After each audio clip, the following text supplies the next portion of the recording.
and welcome into Getting Help from Uncle Sam. You know, in the state of Alabama, we're very fortunate to have a very strong Department of Agriculture. It's headed by Rick Pate. You're the commissioner of the Alabama Agriculture Department. It's a big department. You do a lot of things. Yeah, we touch everybody's life every day, whether it's food safety, whether it's making sure the little scales at Walmart or Winn-Dixie work when you're buying your food, to make sure that what's in those cans is what's on the outside of the can, to make sure it weighs what it's supposed to with the net weight, and checking gas pumps to make sure you're getting a gallon of gas. Really, we're a part of your lives every day, and I think it's good you don't think about it. Like food safety. Most people eat without any regard to whether they're going to get sick or possibly die from something they ate, and that's a good thing. And that's been coming up in the news lately.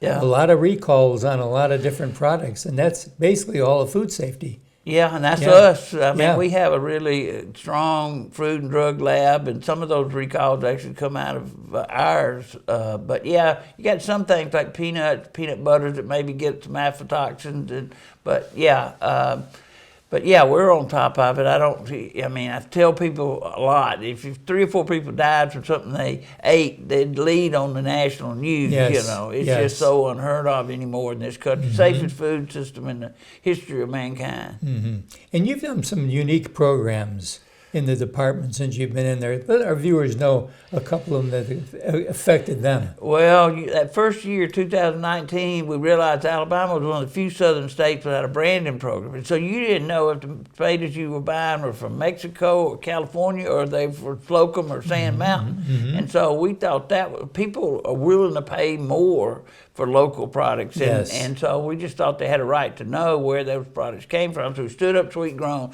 Well, that became huge, and COVID hit in 2020.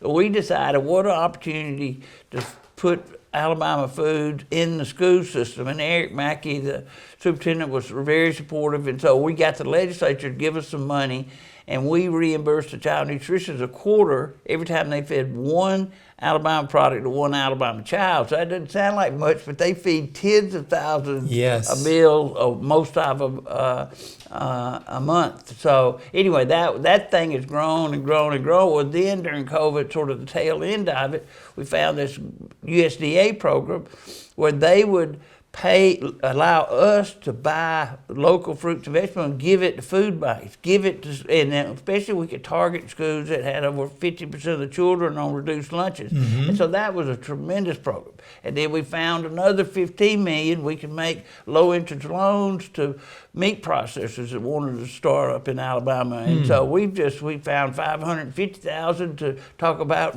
mental health in rural Alabama. We were seeing, you could imagine if you close people's schools, you don't let them go to church, or and you're already living in a rural area, and you tell it that we were seeing higher spikes in rural communities with mental health issues than we were in urban areas. So anyway, we took that money, partnered with the Alabama Department of Mental Health, and were able to have that discussion. And the win-win on the school program is not only do we buy from local farmers or growers and helps them, but also we're putting quality, good, nutritious food into those cafeterias.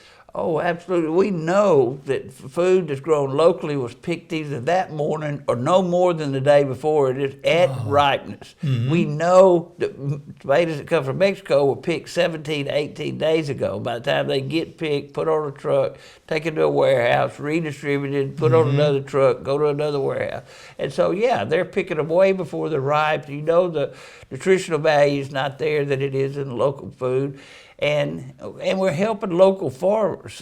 And that money just spins around in our local economies when we spend it locally. So, it's just been a win-win-win-win situation. And it's all staying here. That's the main thing. Right, exactly. You're able to help with that. And it's something that, again, as I mentioned, it is helping the local farmer as much as it possibly can.